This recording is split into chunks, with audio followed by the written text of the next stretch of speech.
আল্লাহ জাহান্নামের আগুনের শাস্তি থেকে তুমি আমাদেরকে বাঁচাও। আওয়াজ করে সবাই পড়ুন আমিন। আবার জাহান্নামীরা যখন জাহান্নামে যাবে, ফেরেশতারা ডেকে বলবে, ও কপাল পোড়া জাহান্নামীরা, জাহান্নামে কেন ঢুকলা? দুনিয়ার বুকে কি তোমাদেরকে সতর্ক করার জন্য কেউ আসে নাই? কুল্লামা উলকিয়া ফিহা ফাউজুন সাআলাহুম খাজানাতুহা আলাম ইয়াতিকুম নাযীর। সুবহানাল্লাহ পড়েন, আলাম ইয়াতিকুম নাযীর, কোন সতর্ককারী আসে নাই? বিশ্বনবী নাযীর হয়ে, সতর্ককারী হয়ে পৃথিবীতে আসলেন। তিনি জাহান্নামের ব্যাপারে উম্মাকে সতর্ক করেছেন। জাহান্নামের আগুনকে আল্লাহ নাম দিয়েছেন নারুল্লাহ। এটা আল্লাহর আগুন, নারুল্লাহিল মুকাদা আল্লাতী তাত্তালিউ আলাল আফইদা, যেটা কলিজার মধ্যে যে ধরে যায়। দুনিয়ার আগুন হাতে লাগলে হাত জ্বলে, পায়ে লাগলে পা জ্বলে। জাহান্নামের আগুন দেহের যেই জায়গায় লাগুক না কেন, সাথে সাথে কলিজাটা জ্বলে ছাই হয়ে যাবে। নারুল্লাহিল মুকাদা আল্লাতী তাত্তালিউ আলাল আফইদা, জাহান্নামের আগুন গায়ে লাগলে আপনার কলিজা পুড়ে ছাই হয়ে যাবে। ওই জাহান্নামে আমরা যেতে চাই? আমরা তো সবাই মিলে নাশিদ গাইলাম, জান্নাতে আমরা একা যাব না, সবাই মিলে যাব। ওই জাহান্নাম থেকেও সবাই মিলে বাঁচার দরকার আছে না নাই? জাহান্নামের অবস্থা এত ভয়ঙ্কর হবে, জাহান্নামের ভেতরে লক্ষ লক্ষ কোটি কোটি কাফির মুশরিককে দেওয়ার পরেও জাহান্নাম বলবে হালমিম মাজিদ, আরো আছে নাকি, আরো দাও। কোটি কোটি কাফেরের দল, মুশরিকের দল, সীমা লঙ্ঘনকারী দল, তাদেরকে যখন জাহান্নামে ফেলা হবে, বড় বড় পাথর খণ্ড জাহান্নামে ফেলা হবে, তারপরও জাহান্নাম বলবে হালমিম মাজিদ, আরো আছে নাকি, দাও, আরো দাও, আরো দাও। আমার ক্ষুধা নিবারণ হয় নাই। জাহান্নাম এত উত্তপ্ত হবে, জ্বলন্ত হবে, ভয়ঙ্কর হবে, জাহান্নামের এক অংশ আরেক অংশকে খেয়ে ফেলবে। আল্লাহু আকবার। ফেরেশতারাও টালমাটাল হয়ে যাবে। জাহান্নামের রক্ষী ফেরেশতারা কি করবে তারা নিজেরাও বুঝতে পারবে না। কোটি কোটি মুশরিক কাফেরদেরকে জাহান্নামে নিক্ষেপ করার পরেও জাহান্নাম ঠান্ডা হবে না, শান্ত হবে না, বলবে হালমিম মাজিদ, আরো আছে নাকি, আরো দাও। তখন আল্লাহ তাআলার কুদরতি পা জাহান্নামের ভেতরে ঢুকিয়ে দিবেন। আমি আপনাকে সাক্ষ্যদাতা রূপে প্রেরণ করেছি। আল্লাহর আদেশে বিষ্ণু ঈসা ইসলাম আল্লাহর দিকে মানুষকে ডাকেন। এবং বিষ্ণু ঈসা ইসলামের 5 নাম্বার বৈশিষ্ট্য হচ্ছে সিরাজাম মুনীরা, আলো দানকারী প্রদীপ, আলোকদীপ্ত প্রদীপ, যে আলো দিয়ে তিনি গোটা বিশ্বকে আলোকিত করেছেন। আওয়াজ করে পড়েন আল্লাহু আকবার। তাহলে মোট 5টি বৈশিষ্ট্য নিয়ে আমরা কথা বলবো বিশ্বনবীর। আওয়াজ করে বলুন কয়টি? 1 নম্বরে হচ্ছে শাহিদ, বিশ্বনবী সাক্ষী দিবেন। কি দিবেন? He will be witness for all prophets and for us. তিনি নবীদের উপরও সাক্ষী দিবেন, আবার উম্মতের উপরও সাক্ষী দিবেন। সুবহানাল্লাহ পড়েন। কিয়ামতের দিন আল্লাহ তাআলা প্রত্যেক নবীকে জিজ্ঞেস করবেন যে তুমি কি তোমার উম্মতের কাছে আমি যা যা পৌঁছাতে বলেছিলাম পৌঁছিয়েছ? নবীরা বলবে আল্লাহ আমি পৌঁছিয়েছি। নবীদের কথা ঠিক কিনা, সত্য কিনা, এর সপক্ষে তখন বিশ্বনবী সাক্ষী দিবেন। সুবহানাল্লাহ পড়েন। এজন্য রব্বুল আলামিন বলেন ফাকাইফা ইযা জিনা মিন কুল্লি উম্মাতিন বিশাহীদিন ওয়া জিনা বিকা আলা হাউলাই শাহীদা।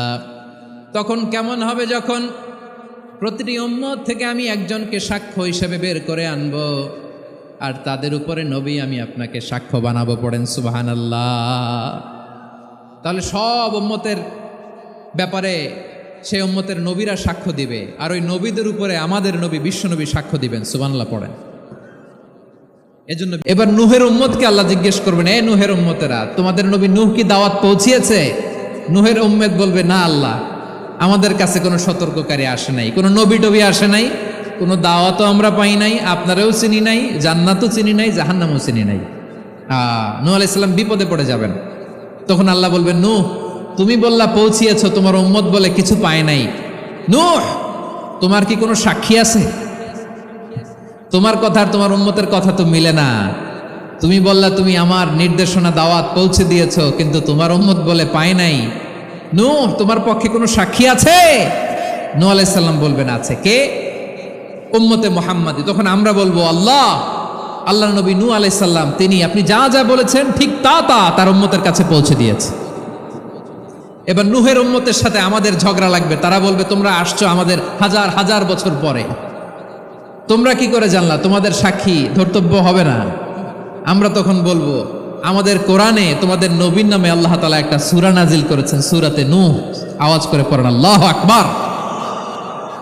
আমরা বলবো আমাদের কোরআনে তোমাদের নবীর কথা আল্লাহ আমাদেরকে জানিয়েছেন, দিন রাত এক করে তোমাদের কাছে তিনি দাওয়াত পৌঁছেছেন, তোমরা কানের মধ্যে হাত দিয়ে রাখতা, চেহারাটা কাপড় দিয়ে ঢেকে রাখতা, আল্লাহর নবী নূহকে পিটিয়ে ছালা দিয়ে পেঁচিয়ে তোমরা পাহাড়ে তুলে রেখে আসতা, সব আমরা জানি। আমরা যখন বলবো এই কথা, নূহের উম্মত চুপসে যাবে। তখন আমরা সত্য বলেছি কিনা এটা আল্লাহ তাআলা জানতে চাইবে বিশ্বনবীর কাছে। তখন বিশ্বনবী আমাদের পক্ষে সাক্ষী দিবেন। আওয়াজ করে বলেন আল্লাহু আকবার। এজন্য আল্লাহ বলেন, নবী আপনি হচ্ছেন সাক্ষ্যদাতা, সব নবীদের উপর আপনি হবেন সাক্ষী, আবার আপনার উম্মতের সাক্ষীর উপর আপনি হবেন সাক্ষী। তার মানে নবী গো, কিয়ামতের কঠিন ময়দানে আপনি হবেন রাজ সাক্ষী। বিশ্বনবী কি সাক্ষী? আওয়াজ করে বলেন, রাজ সাক্ষী, সব সাক্ষীর বড় সাক্ষী। এজন্য বিশ্বনবীকে আল্লাহ তাআলা প্রথম যে বৈশিষ্ট্যটা দিয়েছেন সেটা হচ্ছেন শাহিদ। তিনি সাক্ষ্যদাতা, witness for all messenger of God and for all of us. সুবহানাল্লাহ পড়েন। তাহলে এক নাম্বার বৈশিষ্ট্য বুঝতে পেরেছেন? বুঝতে পেরেছেন সবাই? মাশাআল্লাহ। দুই নাম্বার বৈশিষ্ট্য হচ্ছে মুবাশশিরা, তিনি সুসংবাদদাতা। সিলেটবাসী আওয়াজ করে আমার সাথে বলো, মুবাশশিরা মানে সুসংবাদদাতা। তিনি আল্লাহর রহমতের সুসংবাদ দেন, তিনি জান্নাতের সুসংবাদ দেন। এই উম্মতের মধ্য থেকে যারা গাফেল, যারা অবাধ্য, যারা সীমালঙ্ঘনকারী, তাদেরকে বিশ্বনবী আল্লাহর রহমতের সুসংবাদ দেন। তিনি বুঝান আল্লাহর দরবার 24/7, 24 ঘন্টা খোলা। আপনি যত বড় পাপী হন, আপনি যতই অন্যায় করেন না কেন, আল্লাহর রহমতের দরিয়া, আল্লাহর রহমতের দরজা আপনার জন্য খোলা আছে না নেই? জায়নামাজটা বিছিয়ে দেন, চোখের পানি ছেড়ে দেন, 2 রাকাত নামাজ পড়ে সেজদায় লুটিয়ে পড়ে কাঁদেন। যত গুনাহ আপনার হোক না কেন, আপনার গুনাহ মাফ করে কবুল করে নিবে কে? মুবাশশিরাম বিরাহমাতিল্লাহ। বিশ্বনবী তিনি সুসংবাদদাতা, বেয়ারার অফ গ্ল্যাড টাইডিংস, সুসংবাদ দেন। পাপী, অবাধ্য, সীমালঙ্ঘনকারীদেরকে তিনি আল্লাহর রহমতের সুসংবাদ দেন। আল্লাহর রহমত থেকে মুখ ফিরিয়ে নিও না। তিনি যে কত দয়ালু, তিনি যে তোমারে কত ভালোবাসে তুমি জানোই না। আমি আমাকে যত বেশি ভালোবাসি, তার চেয়েও আমাকে বেশি ভালোবাসে কে? সবাই বলে নাই, বুঝতে পারে নাই বোধহয়। আমি আমাকে যত বেশি ভালোবাসি, তার চেয়েও আমাকে বেশি ভালোবাসে কে? আমার মাতা পিতা আমাকে যত ভালোবাসে, তার চেয়েও আমাকে বেশি ভালোবাসে কে? আমার প্রিয়তমা স্ত্রী আমাকে যত বেশি ভালো করে তোলেন। বিশ্বনবীর কথা শুনলে মানুষের হৃদয় নরম হয়, তারা আশা ফিরে পায়। বিশ্বনবীর মুখ নিঃসৃত পবিত্র প্রতিটি কথাই আশা জাগানিয়া। সুবহানাল্লাহ পড়েন। আপনি প্রিয় নবীর মুখ নিঃসৃত বাণীগুলো পড়েন, কথামালাগুলো শোনেন, দেখবেন আশা পাবেন, বুকে আশা পাবেন, ভালোবাসা পাবেন। কারণ তিনি এমন সত্তা, এমন পার্সোনালিটি, তার কথা শুনলে হৃদয় নরম হয়ে যায়। মনে হয় হৃদয় খুলে তারে দিয়ে দেই, সব কথা যেন তারে বলা যায়। আওয়াজ করে বলেন ঠিক কিনা? সে কোন বন্ধু বলো বেশি বিশ্বস্ত, সে কোন বন্ধু বলো বেশি বিশ্বস্ত, কার কাছে মন খুলে দেয়া যায়, কার কাছে সব কথা বলা যায়, হওয়া যায় বেশি আশ্বস্ত। তার নাম আহমদ, বড় বিশ্বস্ত। সে কোন বন্ধু বলো বেশি বিশ্বস্ত, কার কাছে মন খুলে দেয়া যায়, কার কাছে সব কথা বলা যায়, হওয়া যায় বেশি আশ্বস্ত। তার নাম আহমদ, বেশি বিশ্বস্ত। যে জন কখনো ব্যথা দিতে জানে না, যে জনকে বলি মুছে দেহি বেদনা, যে জন কখনো ব্যথা দিতে জানে না, যে জনকে বলি মুছে দেহি বেদনা, হৃদয়ের হাহাকার কবুল করে নিতে আর কারে বুক এত প্রশস্ত, তার নাম আহমদ বেশি বিশ্বস্ত। প্রিয় ভাইরা, বিশ্বনবী তিনি মানুষের হৃদয়ে আশা জাগান। আমরা মানুষকে ভয় দেখাই, ঠিক কিনা? আমরা ইসলামকে এমন কঠিনভাবে উপস্থাপন করি, মানুষ ভয় পেয়ে যায়। বিশ্বনবী মানুষকে ভয় দেখাতেন না, তিনি আশা দিতেন, ভরসা দিতেন। কানা রাসূলুল্লাহ সাল্লাল্লাহু আলাইহি ওয়াসাল্লাম ইযা বাআসা আহাদান মিন আসহাবিহি ফি আমরিহি কানা ইয়াকুল বাশশিরু ওয়ালা তুনাফিরু ইয়াসসিরু ওয়ালা তুআসসিরু। কাউকে কোনো দায়িত্ব দিয়ে পাঠালে সাহাবাদেরকে তিনি বলে দিতেন প্রত্যেককে যে বাশশিরু ওয়ালা তুনাফিরু, মানুষকে সুসংবাদ দিও, দিন থেকে ভাগিও না, সহজভাবে ইসলামকে উপস্থাপন করো, ইসলামের শিক্ষাটাকে জটিল করে উপস্থাপন করো না। সুবহানাল্লাহ, কত চমৎকার, কত সুন্দর আমাদের ধর্ম। তিনি বলেছেন সহজ করো, কঠিন করো না। বাহ, মাশাআল্লাহ। বিশ্বনবী বললেন মা ইয়াহমিলুকা আলা কওলিকা বাখবাখ ইয়া উমাইর, ও উমাইর, আমার এই কথা শুনে তুমি কেন বললা বাখবাখ, চমৎকার চমৎকার কেন বললা? সাইয়েদনা উমাইর ইবনে হুমাম রাদিয়াল্লাহু তাআলা আনহু বললেন, ইয়া রাসূলুল্লাহ, আপনার এই কথা শুনে আমি বড্ড খুশি হয়েছি, আর আমি প্রত্যাশা করছি আমি যদি ওই জান্নাতের মালিক হতে পারি তাহলে কতই না ভালো হতো। সুবহানাল্লাহ বলেন। বিশ্বনবী বললেন ছোট এই জান্নাতের দিকে, যে জান্নাত আকাশ জমিন বিস্তৃত। আপনার এই চমৎকার মুখনিসৃত কথা শুনে আমার হৃদয়ের মধ্যে জান্নাতি হওয়ার বাসনা জেগে উঠলো, এজন্য বলেছি বাখ বাখ, আমি যদি ওই জান্নাতে যেতে পারতাম কতই না ভালো হতো। উমাইরের কথা শুনে বিশ্বনবী বললেন ঠিক আছে উমাইর, জান্নাতে ঢোকার জন্য, এই জান্নাতের অধিবাসী হওয়ার জন্য যেহেতু তোমার এত আকাঙ্ক্ষা, আমি বলে দিলাম আনতা মিন আহলিহা, তুমি আল্লাহর ওই জান্নাতের অধিবাসী হবা। যাও উমাইর, তুমি ওই জান্নাতের অধিবাসী, ওই জান্নাতে তুমি ঢুকবা, তুমি জান্নাতি। তার মানে সহজ কথায় তুমি জান্নাতি। সুবহানাল্লাহ বলেন। যখনই বিশ্বনবী বললেন জান্নাতি, সাইয়েদনা উমাইর রাদিয়াল্লাহু তাআলা আনহু খেজুর খাচ্ছিলেন আর মনে মনে ভাবে, বিশ্বনবী যখন ওয়ারেন্টি দিয়েছে, বিশ্বনবী যখন গ্যারান্টি দিয়েছে আমি জান্নাতে যাব, তাহলে হাতে তো এখনো 3টা খেজুর বাকি। এই 3টা খেজুর যদি খাই তাহলে জান্নাতে ঢুকতে দেরি হয়ে যাবে। সুবহানাল্লাহ পড়েন। হাতে কয়টা খেজুর? 3টা খেজুর।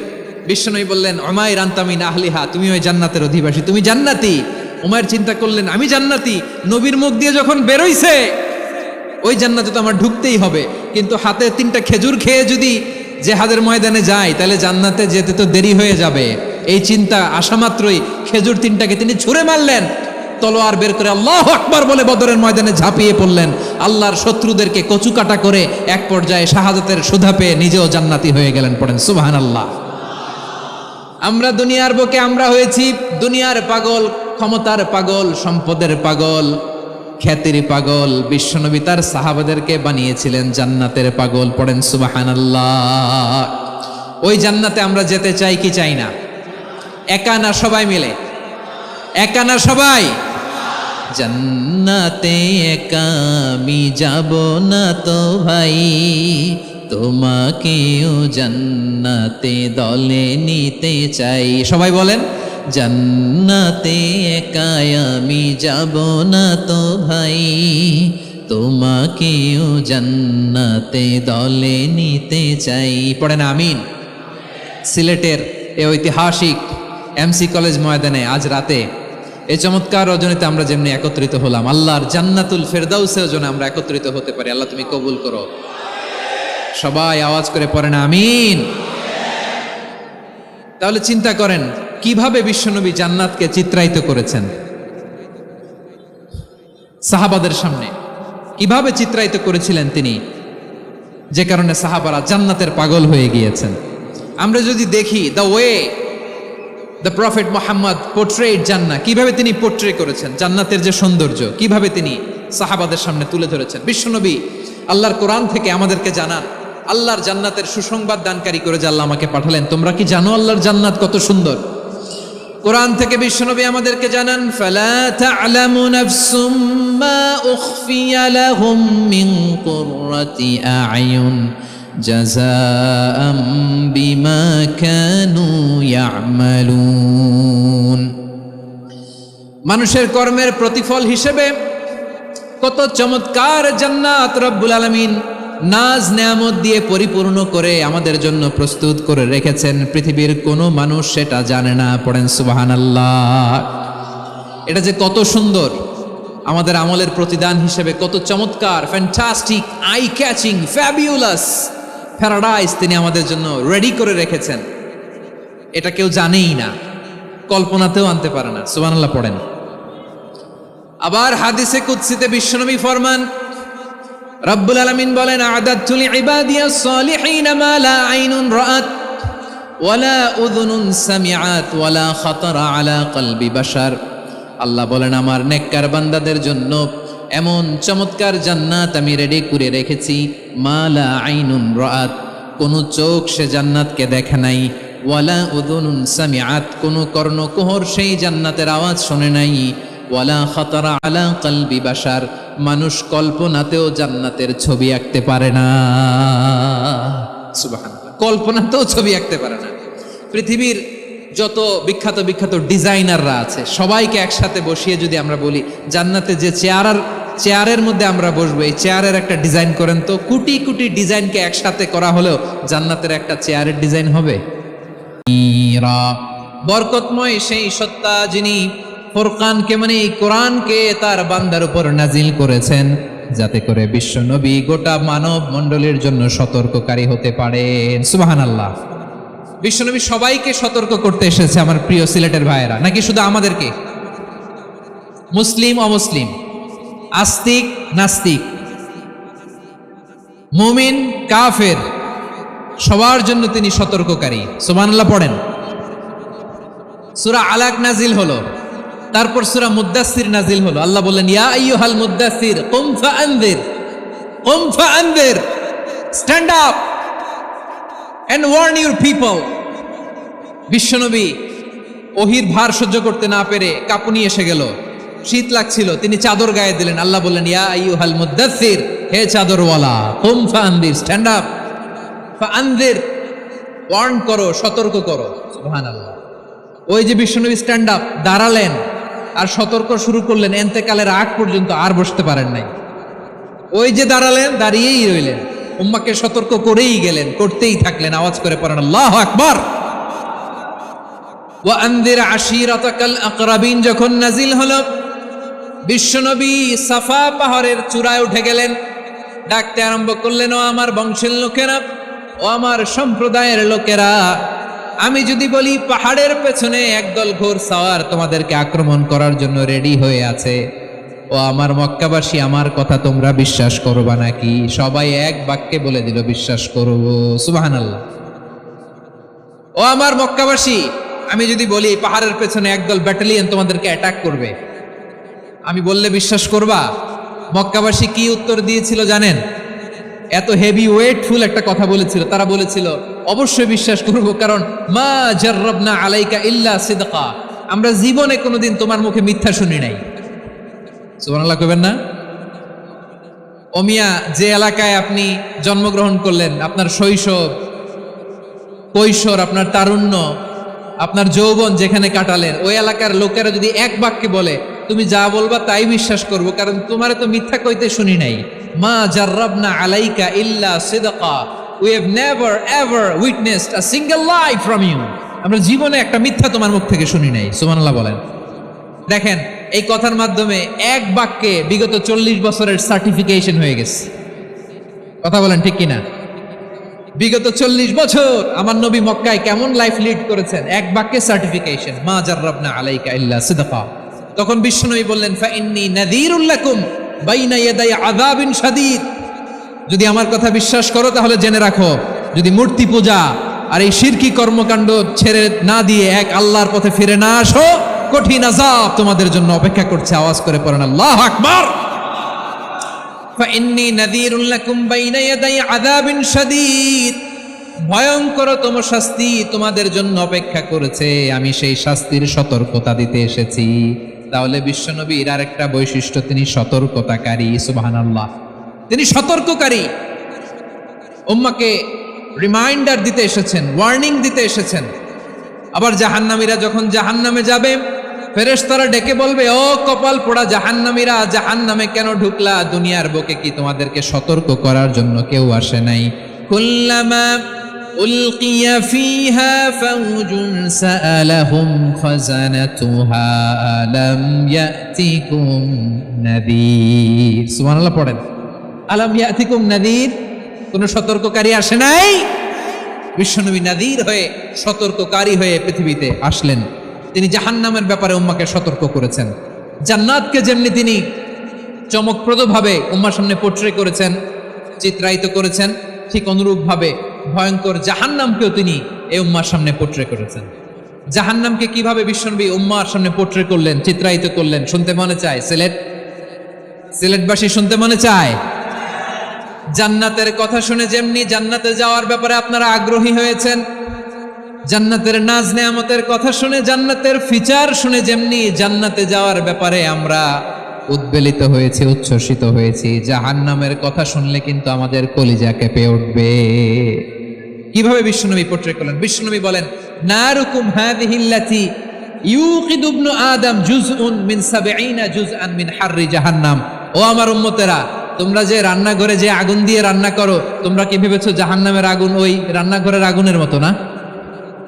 আপনারা কিচেনে যে রান্না করেন, রান্নাঘরের আগুন আর জাহান্নামের আগুন তো একই না? সিলেটের ভাইরা বুঝে থাকলে উত্তর দেন, কিচেনের রান্নাঘরের আগুন আর জাহান্নামের আগুন এক না? একরকম? বিশ্বনবী বলেন, জুজউন মিন ৭০ জুজআন মিন হাররি জাহান্নাম। জাহান্নামের আগুন দুনিয়ার আগুনের চেয়ে কমপক্ষে ৭০ গুণ বেশি তেজওয়ালা।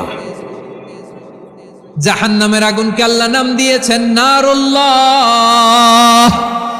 এটা আল্লাহর আগুন, নারুল্লাহিল মুকাদা আল্লাতী তাত্তালিউ আলাল আফইদা, যেটা কলিজার মধ্যে যে ধরে যায়। দুনিয়ার আগুন হাতে লাগলে হাত জ্বলে, পায়ে লাগলে পা জ্বলে। জাহান্নামের আগুন দেহের যেই জায়গায় লাগুক না কেন, সাথে সাথে কলিজাটা জ্বলে ছাই হয়ে যাবে। নারুল্লাহিল মুকাদা আল্লাতী তাত্তালিউ আলাল আফইদা, জাহান্নামের আগুন গায়ে লাগলে আপনার কলিজা পুড়ে ছাই হয়ে যাবে। ওই জাহান্নামে আমরা যেতে চাই? আমরা তো সবাই মিলে নাশিদ গাইলাম, জান্নাতে আমরা একা যাব না, সবাই মিলে যাব। ওই জাহান্নাম থেকেও সবাই মিলে বাঁচার দরকার আছে না নাই?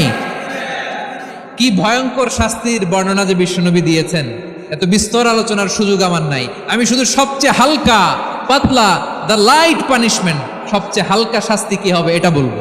বিশ্বনবী বলেন, ইন্না আহওয়ানা আহলিন নারি আযাবান ইয়াউমাল কিয়ামাতি লারাজুলুন তুদাউ ফি আখমাসি কদামাইহি জামরাতান ইয়াগলি মিনহুমা দিমাগু।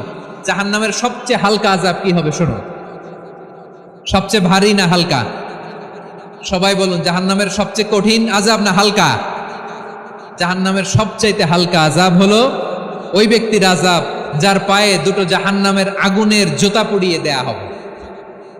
ওই আগুনের উত্তাপে তার মাথার মগজগুলো ভাতের মারের মতো টপ টপ টপ টপ করে বেয়ে বেয়ে পড়বে। নাউজুবিল্লাহ পড়বেন না? আচ্ছা প্রিয় সিলেট, আওয়াজ করে বলেন, এইটা যদি সবচেয়ে লাইট পানিশমেন্ট হয়, সবচেয়ে হালকা পাতলা সহনীয় আযাব যদি হয়, তাহলে ভয়ঙ্করতম আযাবের কি অবস্থা হবে? আমরা কি ওই জাহান্নামে যেতে চাই? জাহান্নামের অবস্থা এত ভয়ঙ্কর হবে, জাহান্নামের ভেতরে লক্ষ লক্ষ কোটি কোটি কাফির মুশরিককে দেওয়ার পরেও জাহান্নাম বলবে হালমিম মাজিদ। মানব মণ্ডলীকে আল্লাহ তাআলার দিকে ডাকতেন।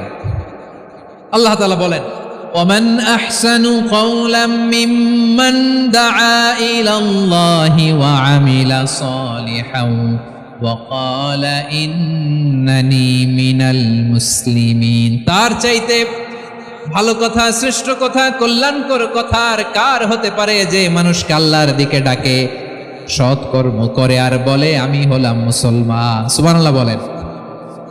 এবং এই যে দাওয়াতি কাজ বিশ্বনবী করবেন, এটার একটা মেথডোলজি আছে। বিশ্বনবী কিভাবে দাওয়াতি কাজ করবেন উম্মার মাঝে, এটাও আল্লাহ তাআলা দাওয়া মেথডোলজি তিনি শিখিয়ে দিলেন। তিনি বললেন, উদউ ইলা সাবিলি রাব্বিকা বিল হিকমাতি ওয়াল মাউইযাতিল হাসানাতি ওয়াজাদিলহুম বিল্লাতী হিয়া আহসান। নবী হে, আপনি মানুষকে আপনার রবের দিকে ডাকুন প্রজ্ঞার সাথে, বিচক্ষণতার সাথে, সুন্দর কথামালা দিয়ে, উপদেশ দিয়ে। আর যদি আল্লাহর দ্বীন প্রচার করতে যে কারো সাথে তর্ক করতে হয়, সর্বোত্তম পন্থায় সেই তর্ক করেন। পড়েন সুবহানাল্লাহ। প্রিয় ভাইরা, উদউ ইলা সাবিলি রাব্বিকা বিল হিকমা, আমরা হিকমতের সাথে দাওয়াতি কাজ করতে চাই। হিকমা মানে কি? হিকমা মানে হচ্ছে knowledge plus common sense equals to হিকমা। আল্লাহর দেয়া কোরআন সুন্নাহ এবং আপনার কমন সেন্স দুইটাকে একসাথে মিক্স করলে এটা প্রজ্ঞা হিসেবে রিফ্লেক্ট করে। শুধু কোরআনের আয়াত মুখস্থ করলেই হবে না, হাদিস মুখস্থ করলেই হবে না, এটা কিভাবে উপস্থাপন করতে হবে সেটাও জানার দরকার আছে না নাই? কি বলতে হয়, কতটুকু বলতে হয় সেটাও জানার দরকার আছে।